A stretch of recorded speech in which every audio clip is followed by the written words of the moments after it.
on disrupting the agency model. I'm your moderator for the day, Emily Hinks, and I'm the founder of a facilitation agency called Mischief Makers. We work with companies and teams to help them be more creative. And if we're talking about any types of companies or industry that has creativity in abundance, you can look no further than advertising. So advertising agencies are notorious for priding themselves in creativity and innovation, and yet we have this hot topic at the moment around agencies needing to be to disrupt themselves or be disrupted. And that's a little bit what we're going to be exploring today with the idea of brands taking creativity in-house, consultancies getting into the creative game. But with all those kind of things on the horizon, there's also some really exciting opportunities for us to think about what the future agency model looks like. So with diving straight into that, we have some of the most amazing people from some of the most awesome agencies here to talk to us today. And instead of trying to do them justice, I'm going to invite them to each introduce themselves. So, Blake, over to you. Well, thank you very much. My name is Blake Harrop. I'm Managing Director at Wieden Kennedy Amsterdam. I've been with Wieden Kennedy for 7.5 years, 4.5 in Japan, where I manage the Tokyo office of Wieden Kennedy, and the last 3 here in Amsterdam. Hi there, I'm Amanda Feve. I'm the Chief Strategy Officer for Anomaly in Amsterdam. I've been at Anomaly for 5 years. As you can tell from my accent, I am not from here. I'm American and French. And at this stage of my career, I have lived and worked in New York, London, and Amsterdam. I'm Alex Wills. I'm Managing Director of our Marketing Transformation Group in RGA London. And I've been with RGA now for just over 5 years. Thank you, guys. What an awesome panel. You guys are very lucky. So we've had an introduction to who you are, and we're going to be talking about this disruptive model of the agency of the future. But before we do that, I want to get a good understanding of what is this current state of your agency. Where are you now? Who are you now? Could you tell us a little bit about the current state? I can jump in. We'll keep the order. Yeah, so Wieden Kennedy Amsterdam has been around for over 20 years. And we grew up as an agency. We're an independent creative agency. We grew up making big global TV advertising campaigns and integrated campaigns. And over the last 5 years or so, we've been making this transition towards doing more work, more digital work, and more work with consumer internet brands. So our current state of play is working with clients on a global basis, such as Nike, Facebook, Instagram, Airbnb, Corona, and others, and helping them figure out how to grow. Do some of the things that we've always done for our clients, but these days more with technology companies and helping them figure out how to succeed. Thank you. Good, over to you. Great. So when Anomaly was founded in 2004, the founding partners sat down and wrote a business plan, and they said that our mission for the company was to become the acknowledged change agent within the communications industry. So I think for us, there's been a long-standing recognition that everything around us is changing, and that if we don't change, we're going to get left behind. So we were founded 14 years ago with that principle. We now are in 7 cities with about 700 people. The Amsterdam office has been around for 5 years, and I think our starting point with every client is, before we get to what the answer is, we need to really interrogate what's the business challenge that we're trying to solve together. We're not committed to advertising being the answer, although advertising could be the answer. What we want to do is interrogate the issue from a number of perspectives and then get you the best answer possible, whatever form that might take. So we have a pretty diverse, I would say, range of outputs on very different kinds of client businesses. So Bob Greenberg set up RGA in New York in the late 70s, and it was actually a special effects and visual effects company that did film title sequence. It did Superman, and it did Aliens. It did thousands of film title sequences, always about mixing creativity and technology together. And he famously kind of pivoted the company at its most radical around the early 90s, when the internet was just taking off. And he really thought this was going to be, game-changing, really disruptive. And half the company thought he was slightly mad. Most of them went to LA, actually founded sort of imaginary forces and other things. And he sort of stuck with a smaller crew and built it from there. And we sort of disrupt ourselves every 9 years, although it kind of feels like every 9 months at the moment because of the pace of change. And over the last, I guess, couple of years, has sort of organized ourselves along sort of 4 different capabilities. One is business transformation, which is consulting. but not like long 6 months of consulting and massive sort of McKinsey-esque reports, but very quickly getting to the sort of the business problems and helping solve them at speed. And then experience transformation, some of the stuff we did for Nike back in the day, but more recently with Beats that became Apple Music, sort of really, really hardcore digital product and service design. Marketing transformation, which is, as the name suggests, all about marketing, but more about sort of connecting the consumer journey up at every sort of touch point and measuring it accordingly. And then the other piece of the puzzle is our venture studio firm, which is, I think it's been going about 3 years now, and we've accelerated about 150 companies across our global network, and that kind of keeps us, close to that world as well. So that's kind of how we're currently set up. Thank you. And Amanda, you said that you, at Anomaly, were very, you saw that disruption might be coming and you needed to pivot to avoid that. Yeah. But can you tell me a little bit about some of those disruptions you saw coming? I mean, I think that when, technology is a great democratizer, and I think that agencies used to have the very privileged position of being, a magnet for clients and a magnet for talent, and coming up with great ideas. And I think over time there have been more competing forces in play, and people started to recognize that if we kept playing by the old rules, we were going to get a little bit left behind. And I think what we set out to do was to challenge some of the fundamentals that the agency model is built on. For instance, to give one example, most agencies charge clients based on time. It's, I'm going to charge you X amount of money for this many people and this many hours. And I think we fundamentally, from the day that we started, said we're going to change that model, because what we should be doing is getting ourselves into the business of value creation. Don't think of investment in advertising or marketing and comms as a non-working cost. Let's think about the value that we're going to create for people, put some skin in the game, and make sure that we're compensated accordingly. And I think as the agency has continued to evolve, our appetite for trying to disrupt ourselves remains pretty undiminished, because we recognize that change is pretty much the only constant, and it's not getting any slower. So we need to continuously adapt and evolve to stay ahead. And with that idea that change is the only constant, you've spoken about the kind of different lines that you have now within RGA. What do you guys think, or what do you think in particular as well? Is this future model of the model agency of the future?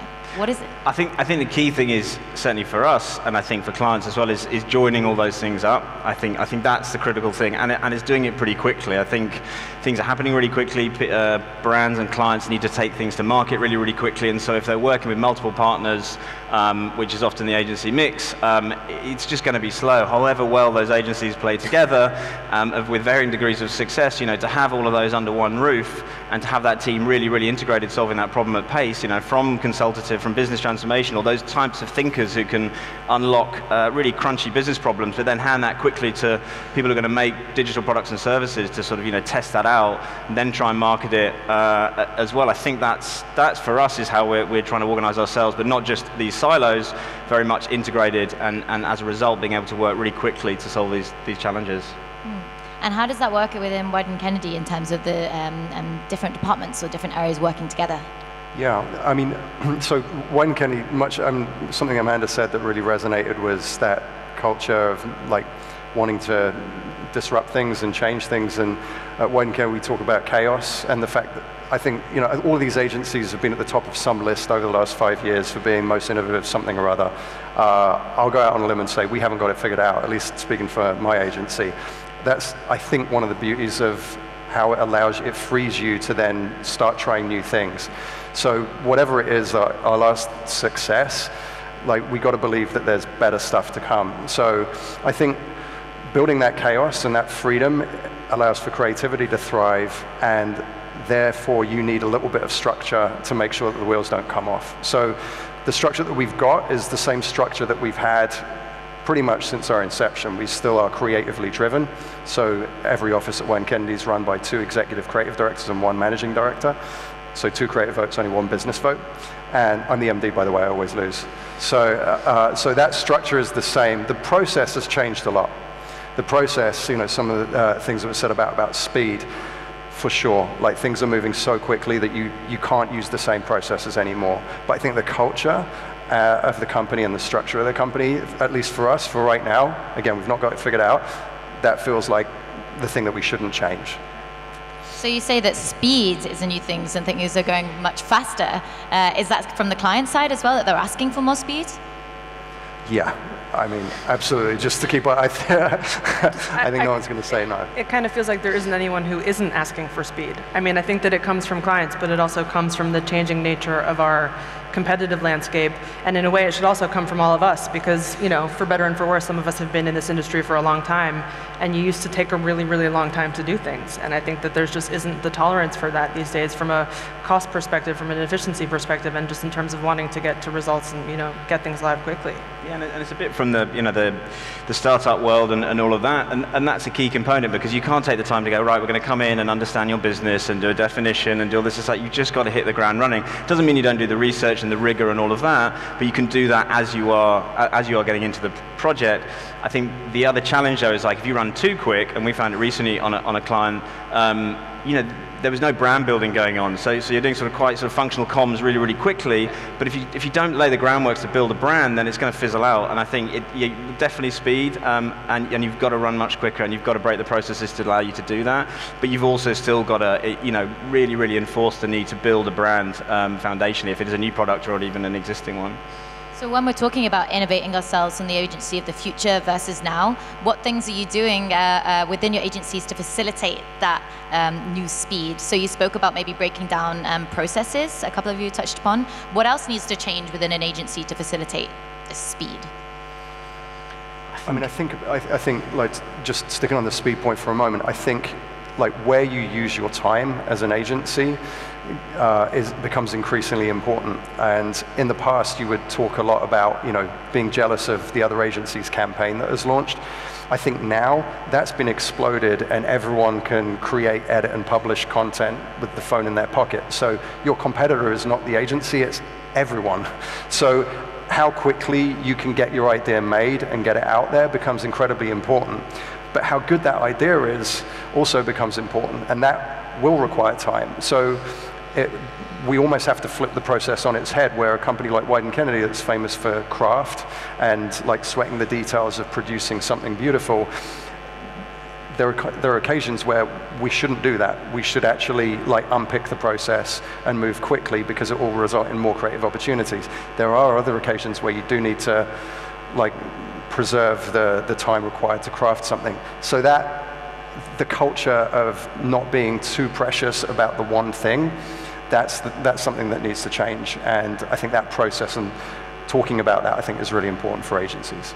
And I think some of those fundamentals are kind of on us to defend, because I think, again, when you've been in brand building for a long time, in whatever discipline it is, you recognize that getting an emotional connection with your audience is going to be absolutely critical to changing any sort of behavior. I mean, there are lots of short-term tactical things that are out there, but I think if there's something that separates us from our growing pool of competitors, it is that ability to create a real emotional connection and to start building some long-term brand value, which is going to build something enduring for your client. And despite all of the pressures that we all face to get to solutions more quickly, I think we have to remain really steadfast advocates for short-term and long-term thinking in parallel, and it being an and not an or. And I think just on the sort of what do you need to achieve? I think you need individuals now that can span more disciplines and can be more, I mean, it's an old sort of phrase, but more T-shaped, you know. For certain disciplines, you still need specialists, you know, to do certain things, but in the core, solving these problems, I think you need sort of a core crew that, you know, really understand a client's business and can span across a lot. It can't be handed off anymore because it slows it down. And I think you're touching upon something really interesting there, Alex, around the role of talent within the agency of the future. So you spoke a little bit then about this idea of T-shaped people and talent being multidiscipline. How do you keep someone who is multidiscipline and maybe doesn't want to be in more traditional silos? How do you keep them engaged and happy? How do you deal with those people? I mean, it's an increase in, I read something the other day, which is agencies are becoming the sort of hothouse for tech companies, you know, at the moment, for talent. One thing we have done, and it has worked, is the venture studio that we have, because what we do is we bring in these brands for these secondments to accelerate, and we curate an agency team around them, depending on the needs. So it might be, they might need their brand sorted, they might need business strategy, they might need tech, they might need all sorts of things, and we'll curate a team from the agency to accelerate them over a 6 to 8 week period. And that's really really good for our talent because they're wanting to go to startups and check out that world because it's exciting. It's a bit more exciting sometimes in the day-to-day working with some of our clients. Hopefully not, but that has really helped because people get a taste of that, and yet they're still within the sort of enclave, maybe the safety of the agency wall and some of those things that are positive around that, but they get to sort of be exposed to rapid sort of ideation and creation with these sort of interesting startups.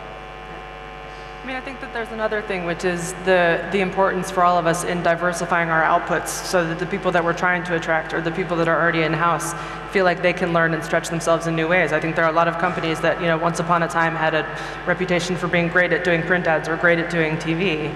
And I think people reach a point in their careers where they feel like that doesn't continue to stretch them. And you want to believe that you're going to be exposed to projects where you have the opportunities and possibilities to create something new. And that could be a new product where you actually end up designing a new form of lip balm, or things where you look around and you go, I couldn't do this anywhere. You want to work in a place where you feel like the opportunities for what you can create are broad rather than very limited. Yeah, I think one other thing that's important for agencies to recognize is that there's an increasing number of places that can create advertising work. So we're seeing it created by consultancies, we're seeing it created by in-house agencies. So I think to be a standalone agency in the future, you're going to need to be able to curate really exciting assignments for talent. If you can't put together a portfolio of meaningful projects that a young creative person or an old creative person is going to say, yeah, that's where I want to spend the next 3 years of my life, I'm going after that, then I don't think an agency that can't do that is going to have much of a future. And how are you finding those people? Where are you looking for them, and how are you attracting them when we're talking about this type of profile that's so important within the future of the agency? We're looking for them here. So if you walk around and shout Sophie loud enough, the lady that puts her hand up, who talked earlier in the other room, she's the person to speak to. But yeah, I mean, we look everywhere. We have, and I think an increasing number of agencies have like training programs or schools. So we have the Kennedys that we run and have run for the last 7 years. That's now a global program. We have flash internships for even younger people to come into the agency. We do the ordinary, we have in-house recruiting teams, but yeah, it's not easy. We also move people around our network a lot, so there's a lot of finding talent from within the agency, but from other offices. Yeah. I think there's just an increasing recognition that good talent can come from lots of different places, and I think we've talked a lot about the increasing competition that we face from not just consultancies and in-house agencies, but also publishing platforms and kind of technology platforms, with everybody going directly to brands and saying we can create content for you. I think advertising in general is losing a lot of talent in one direction, and it's on us to find ways to attract people to make sure that it's really a kind of two-way exchange. And a big part of that is just going to be belief that you have the opportunity to really do something differently, and that disruption is more than a buzzword, it's a behavior. Nice. More than a buzzword, a behavior. I like it.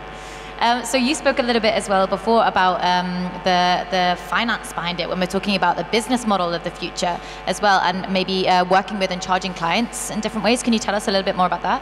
Yeah, I mean, I think we have a fundamental principle, which is that we should have entrepreneurial compensation structures. And again, we don't do timesheets, we don't charge for time, we charge for value creation, because I think when you orient your business around how many man hours it's going to take to do something, it almost encourages an efficiency.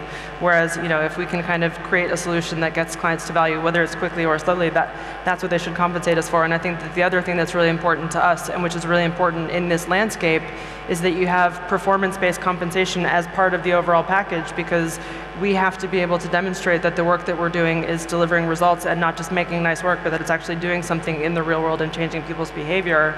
And I think that's one of the ways that it's really important for us to kind of, continue to compete with the ever-increasing number of forks that are sort of out there looking for a piece of smaller and smaller pie.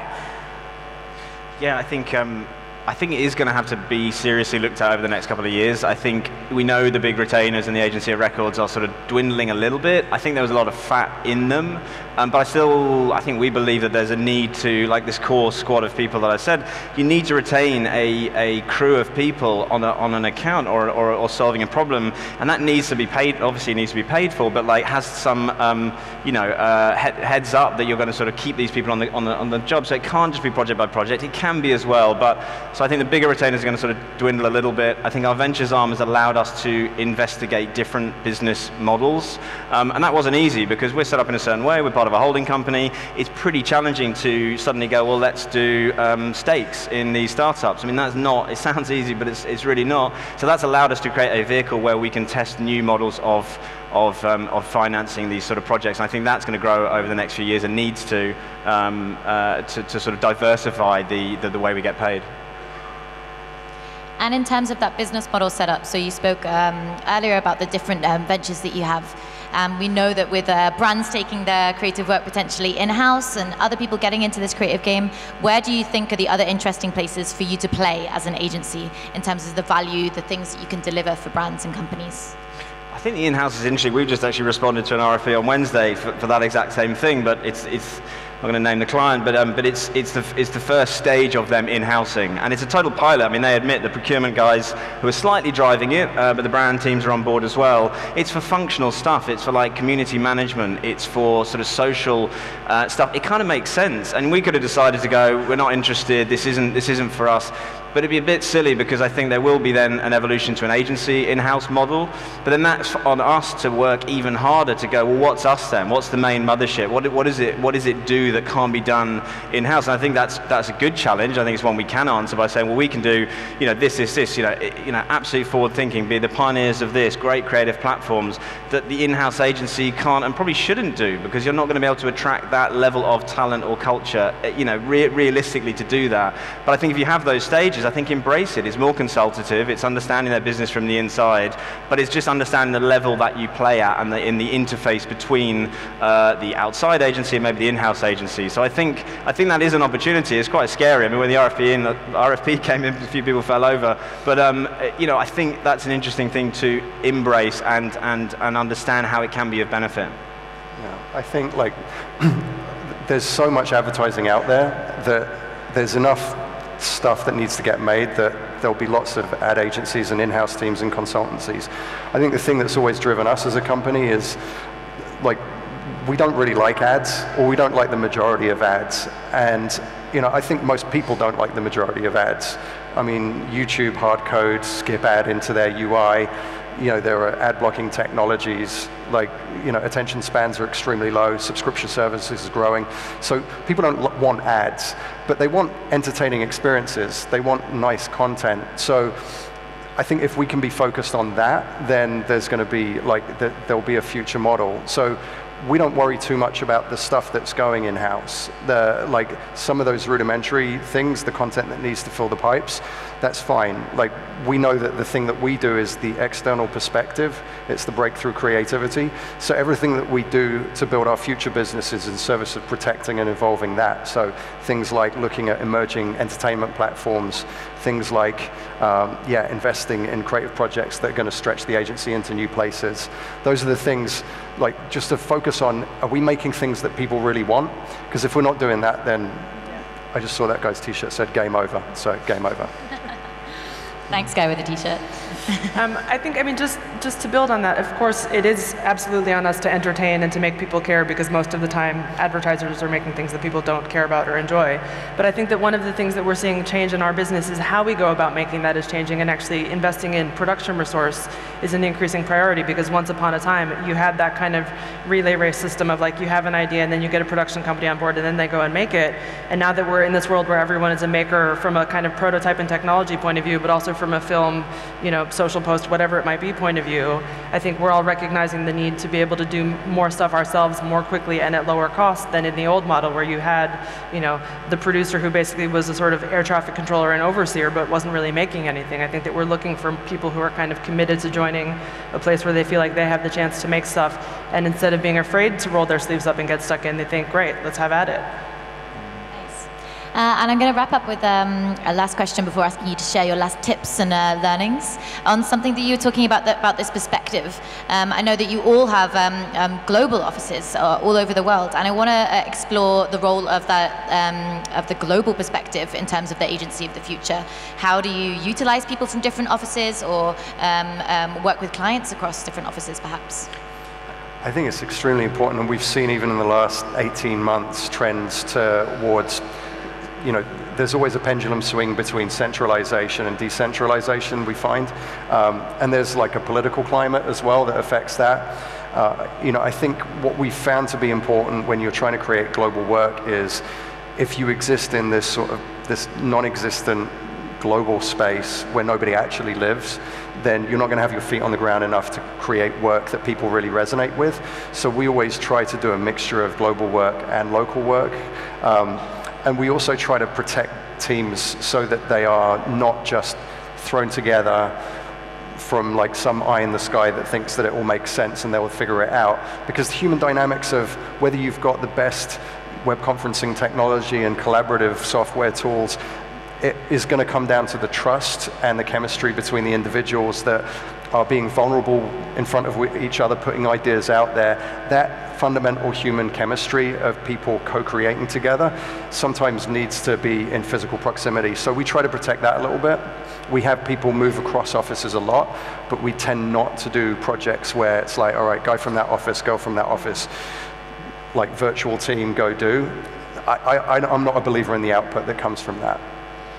I wouldn't say that we do virtual team go do, but we do actually work a lot across our offices. And I think that when a lot of agencies talk about being global, they're talking about a geographic fact, but really they're just a bunch of silos in different locations. I think that the way that we work tends to be very collaborative, and we're lucky in that we're only 7 offices and 700 people, and that you have a leadership team that's been in place for a long time and knows each other. And I think what we always look for is, when a project comes in, who are the people with the right experience to bring to bear for that project? Who are people who could grow and benefit from being exposed to this as a new kind of project? But I think for us to be global means to have a kind of a unified vision and a sense of what it is that we're trying to do, and a real ability to kind of shed the egos and collaborate to get to a better answer together. Yeah, I mean, the vast majority of our brands are global brands, and one thing they just expect is if they are in the US and we're working on the UK, that they can go into the office and have a meaningful conversation with somebody there about their business, and that sounds so sort of obvious, and that should be the case. It actually hasn't been. A couple of years back, I think, to that point around dots on a map, we got slightly dinged going, hey, it's a great spread, but how would you facilitate that? And it forced us to really sort of look at it and go, because everyone's got their P&L and everyone's got their sort of targets, but you need that because the clients expect it. They want you to, they want to be able to go into another office, and they want to be able to feel like you are a network, you are connected. They also want to be able to go, well, if we're going to do something in this country, how are you going to get the context around it? How are you going to get under the skin of it? How are you going to understand it? And you might be running out of London. So more and more, you've just got to. It's hard to do. It's been hard to do. Certainly, the bigger you get, but you just got to do it. It's just expected. It's a global. It's a global sort of village now. But the systems in place, you have to do that. And some of them are soft, and some of them are sort of software, and some of them are a bit more process-driven. Are critical because clients expect it. What can you tell us a little bit more about some of those systems? Well, I mean, Bob came out not so long ago around, I think he was having a dig at a certain AI bot that another agency are creating. I mean, we have got just some good tools in the back end, nothing too shiny or whatever. I think we branded it RJOS, but it's really just a collection of tools like Slack, everything that everyone else uses, Google Drives, but a few other things as well, like we've got a skills search where we can look across the network at what skills are in certain regions or what specialist talent we have, and we can quickly look at that, and that's helpful. And I think sharing of work, and not just work that goes out, but work that never goes out sometimes for pitches or for just great thinking that might just be siloed in a client group in Portland or Sao Paulo. Bringing that out because it's brilliant thinking, and we could get better at that because there's tons of stuff made and tons of great thinking made all the time, and that's quite soft. Put up a Google Drive, send it out on Slack. Look, this great piece of work's out there. Have a look at it, use it because a lot of great stuff doesn't see the light of day a lot of times, and it's just bringing that up to the surface. Nice, thank you. So I would like, if we're about to leave, I know you can give one last pearl of wisdom, thinking about the building blocks of the agency of the future. What would that be? Could you share your last thoughts? I'd say there's lots of average stuff out there trying to make something great. Yeah, I think stay humble, stay hungry, and be good to people. Treat people the way you want to be treated. Yeah, I think you've got to solve genuine business problems with great creative ideas and across every single touch point that the consumer engages with these days. Thank you very much. I don't know what time we're on if we have, no, we have no time. No time, come and ask them questions in person. All right, thank you so much, guys.